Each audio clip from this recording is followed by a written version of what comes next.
آپ کا اگریسو پوسچرنگ ہے، اس کا کچھ نقصان بھی ہو سکتا ہے. ایک پوری سپریم کورٹ کا وجود جو ہے وہ خطرے میں ہے اس وقت. پارلیمنٹ کا وجود بھی خطرے میں ہے. پارلیمنٹ کا وجود بھی خطرے میں ہے. تو اب اگر سپریم کورٹ جو ہے اگر وہ کیبنٹ کو بلا کے اس کو کنٹیمپٹ نوٹس دیتے ہیں تو پھر پارلیمنٹ جو ہے وہ یا تو پھر پارلیمنٹ جو ہے وہ رسوا ہوگی تو یا پھر اس کو رسوا کرنے والے رسوا ہوں گے. تو سر اس کا مطلب ہے کہ دونوں میں سے ایک بچے گا. معاملہ یہ اس نہج پہ پہنچ گیا ہے تو کیا ہی اچھا ہوتا کہ اس یعنی جو ہے وہ نہج پہ معاملے کو آنے سے پہلے یا اب آ بھی چکا ہے تو کیا فل کورٹ بیٹھ کے اجتماعی دانش کو اگر آواز دی جائے تو اس میں آپ مجھے بتائیں مذائقہ کیا ہے, اس میں نقصان کیا ہے؟ رانا صاحب پھر یہ بات طے ہے کہ یہ لڑائی اگر اسی طرح چلی تو پھر دونوں میں سے کوئی ایک بچے گا, یا پارلیمان یا سپریم کورٹ. دیکھیں جی اس میں اب government parliament P M L N اب ہمارے لیے پیچھے ہٹنے کا کوئی راستہ نہیں ہے. اور اگر لڑائی برقرار رہتی ہے تو برقرار رہتی ہے اس میں پھر ٹھیک ہے, اگر نقصان ہوتا ہے تو یہ پھر اللہ کی مرضی ہے, اب ہم اس سے پیچھے نہیں ہٹ سکتے. اللہ کی مرضی سے کیا مراد ہے؟ پھر یا پارلیمنٹ جائے گی تو یا پھر سپریم کورٹ جائے گی, دونوں میں سے کوئی اور آپشن نہیں. لیکن یہ پہل جو ہے یہ سپریم کورٹ کی طرف سے ہوگی. جائے گا کون؟ یہ پھر کوئی بھی جا سکتا ہے, سپریم کورٹ بھی جا سکتی ہے اور آپ بھی جا سکتے. لیکن یہ وار جو ہے یہ سپریم کورٹ کی طرف سے ہوگا. تو آپ جو اب بھی وار کی کوشش کر رہے ہیں, نوٹس جو ہے وہ سپریم کورٹ جاری کرے گا. اب کریں گے وہ فیصلہ جو ہے وہ سپریم کورٹ کی طرف سے ہوگا. یہاں اسلام آباد میں وہ فیصلہ جو ہے یا وہ امپلیمنٹ ہو جائے گا تو پارلیمنٹ جو ہے وہ یا گورنمنٹ کا نقصان ہوگا, اور اگر وہ امپلیمنٹ نہ ہوا تو پھر سجاد علی شاہ کی طرز کے اوپر پھر جاؤ ان کو گھر جانا پڑے گا. آپ کو لگتا ہے کہ وہ سجاد علی شاہ والا 97 کا ماڈل ابھی دہرایا جا سکتا ہے؟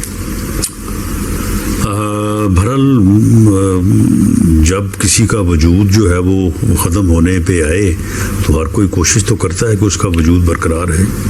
ہم اپنی کوشش تو پوری کریں گے. اس کا مطلب ہے یہ بقا کی جنگ میں کوئی بھی وار ہو سکتا ہے. دیکھیں جی بقا کی جنگ تو پھر ہر کوئی لڑتا بھی ہے اور ہر کسی کو لڑنے کا حق بھی پہنچتا ہے. اسلام آباد میں چیم گوئیاں تھیں کہ شہباز شریف کے ساتھ 3-4 جو سینئر وزراء ہیں ان کو کنٹیمپٹ کا نوٹس ہو سکتا ہے. اس میں رانا ثناء اللہ ہیں, اسحاق ڈار ہیں, خواجہ آصف ہیں. تو یہ یہاں ہے, یہ چل رہی ہے کہ یہ 4-5 لوگ ساتھ طلب ہوں گے. نہیں اس وقت تو یہ ہے کہ وہ اگر پوری کیبنٹ کو بھی طلب کرنا چاہیں تو پوری کیبنٹ میں سے بھی ایک ممبر بھی نہیں ہوگا جو پیچھے رہے گا. ذمہ داری وہ بلکہ دیکھیں کوئی اپنا جو ہے نا وہ حادثہ جو ہے نا کوئی بھی جو ہے وہ فل فور نہیں ہوتا, اس کے پیچھے وجوہات پتہ نہیں کب سے ہو رہی ہوتی ہیں. یہ جب سے وزراء اعظم کو پھانسی کی سزائیں, نااہلی کی سزائیں اور سپریم کورٹ کی طرف سے جو ہے وہ ڈکٹیٹر پابند آئین میں ان کو امینڈمنٹ کرنے کا اختیار, یہ ساری چیزیں جسٹس منیر سے لے کے آج تک یہ اکٹھی ہوتی جو ہے نا وہ جیسے کہتے ہیں نا کہ بستی بسانا آسان نہیں, یہ بستے بستی ہے. تو اب یہ معاملہ جو ہے نا یہ جڑ گیا ہے. اب اس میں پارلیمنٹ جو ہے وہ اب اس نہج پہ یہ معاملہ آ گیا ہے کہ یا تو یہاں پہ کوئی راستہ نکلے گا, اور اگر راستہ نکلے گا تو وہ ون پوزیشن ہوگی دونوں سائڈز کے لیے اور اس ملک کے لیے بھی. لیکن اگر تصادم ہوتا ہے تو اس میں پھر تباہی ہے. تو پھر آج یا پار کے لیے آپ تیار ہیں؟ جی بالکل تیار ہیں کہ وہ بقا کی جنگ جو ہے نا وہ تو پھر ہر کوئی لڑتا ہے اور آخری حد تک لڑتا ہے.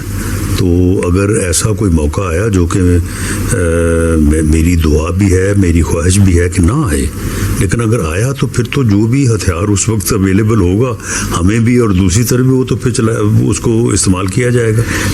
لیکن یہ اس صورتحال کو یہاں تک پہنچانے میں, اور اگر اب اس سے آگے جاتی ہے تو اس میں یہ کہوں گا کہ حکومت کا اور پارلیمنٹ کا کوئی عمل دخل نہیں ہے. یہ سارا کچھ ہو دوسری طرف سے رہا ہے. سر پرویز لائی کے اور جو کچھ گھر میں ہوا یا شجاعت کے ساتھ بھی ان کا اکٹھے گھر ہے, کیا یہ درست قدم تھا یا قابل مذمت ہے؟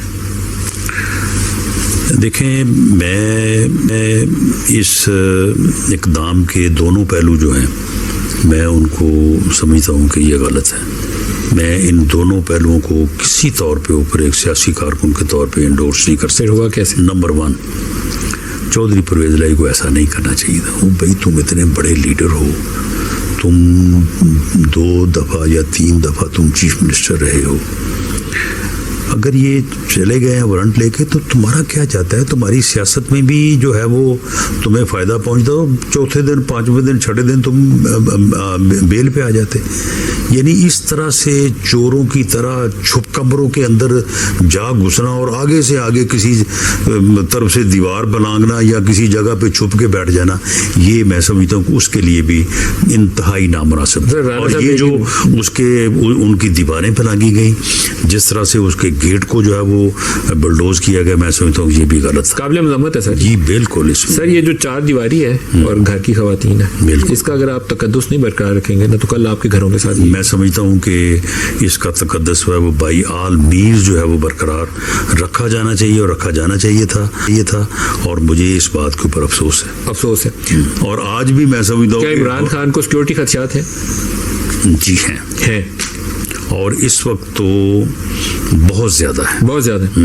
تو پھر آپ 150 FIR درج کرا کے اس کی روزانہ جو پریڈ کروا رہے ہیں اس سے کرنے سے باز آ جائیں. نہیں تو وہ نہ 150 FIR کی وجہ سے اس کو سیکورٹی تھریٹ ہے، اس کی اپنی حرکتوں کی وجہ سے سیکورٹی تھریٹ ہے اور وہ باز نہیں آتا. کہاں سے سیکورٹی تھریٹ؟ میں سمجھتا ہوں کہ میں تو اس دن سے، کیونکہ خدا نہ خواستہ جو ہے وہ اگر کوئی ایسا واقعہ ہوتا تو اس نے تو ہمارے اوپر تو اس نے پہلے ہی FIR کٹوائی ہوئی ہے نا، یعنی قتل ہونے سے پہلے اس نے اپنے قتل کی FIR کٹوائی ہوئی ہے. لیکن میں سیریسلی جو ہے وہ اس بات کے اوپر فکر مند ہوں کہ ایسا، کیونکہ ہمیں اپنے لوگوں کے ذہنوں کا یا ان کی سوچ کا پتہ ہے نا، میں سمجھتا ہوں کہ اسے بہت احتیاط کرنی